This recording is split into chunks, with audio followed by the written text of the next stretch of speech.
perseguido por un cazador armado con su escopeta.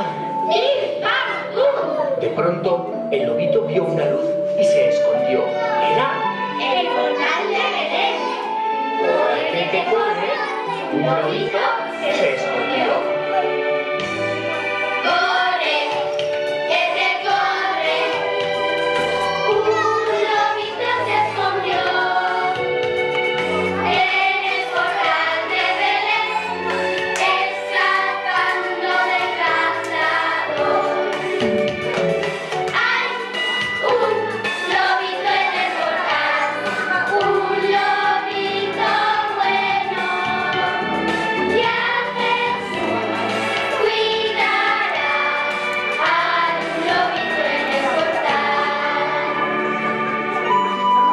Al principio, los pastorcillos gritaban: ¡Socorro, que viene el lobo!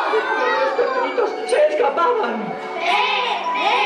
Pero el lobito se acercó mansamente a la cuna y el niño Jesús le dio una suave caricia.